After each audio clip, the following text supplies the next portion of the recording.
135 గజాల భూమి కేవలం 8 లక్షలకే. ప్రతి నెల 10,000 మంత్లీ రెంటల్ ఇన్కమ్.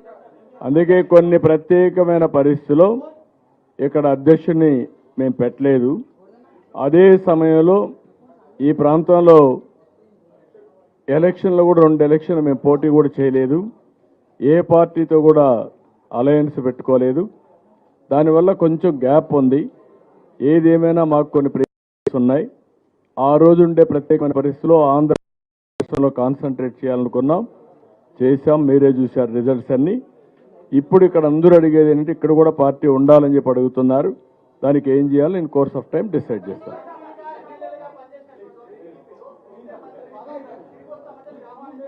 నేనేమంటానంటే నేను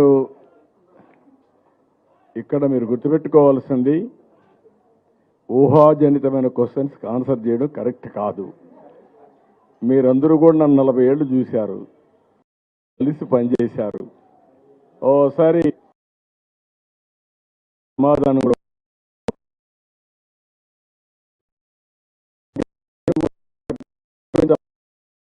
ఆలోచిస్తున్నా.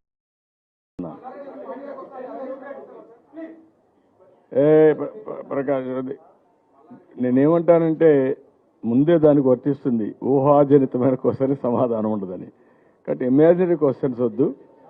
అందుకే నేను ఒకటే చెప్తాను మీ అందరికీ, ఏం చేయాలి, ఎట్లా చేయాలి, పార్టీని ఎట్లా బలోపేతం చేయాలి, ప్రజలకు పార్టీని, కార్యకర్తలకు పార్టీని అందుబాటులో ఎట్లా పెట్టాలని ఆలోచిస్తున్నా. ఇన్ కోర్స్ ఆఫ్ టైం మీకు క్లారిటీ ఇస్తాను. ఏం రే ఏమండి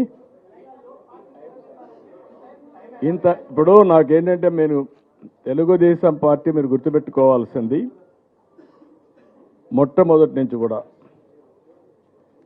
తెలుగు జాతి కోసం నిరంతరం పనిచేసిన పార్టీ తెలుగుదేశం పార్టీ.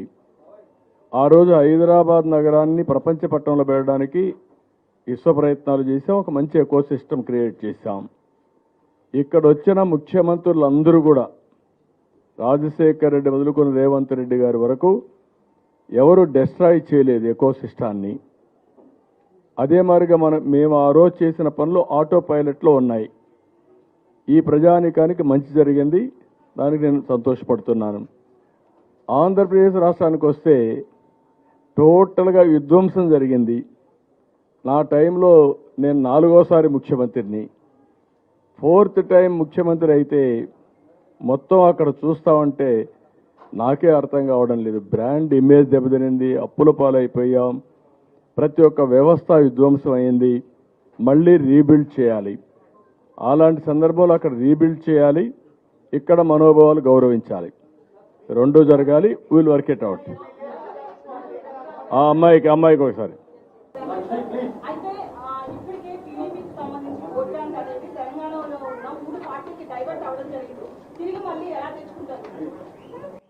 నేనేమంటానంటే ఒకప్పుడు తెలుగుదేశం పార్టీ బలమైన పార్టీ తెలంగాణలో. తెలుగుదేశం పార్టీ తర్వాతనే వేరే పార్టీలు ఉండేటివి. బలమైన నాయకత్వం కూడా. కొన్ని కారణాల వల్ల ఇక్కడ బలహీనమయ్యాం, కొన్ని ఇబ్బందులు వచ్చాయి. ఏది ఏమైనా అధికారం లేకుంటే ముఖ్యం అయి కాకుండా ప్రజల మనోభావాల ప్రకారం తెలుగు జాతి కోసం పనిచేయాలని నా ఆలోచన. దాని ప్రకారం పనిచేస్తాం.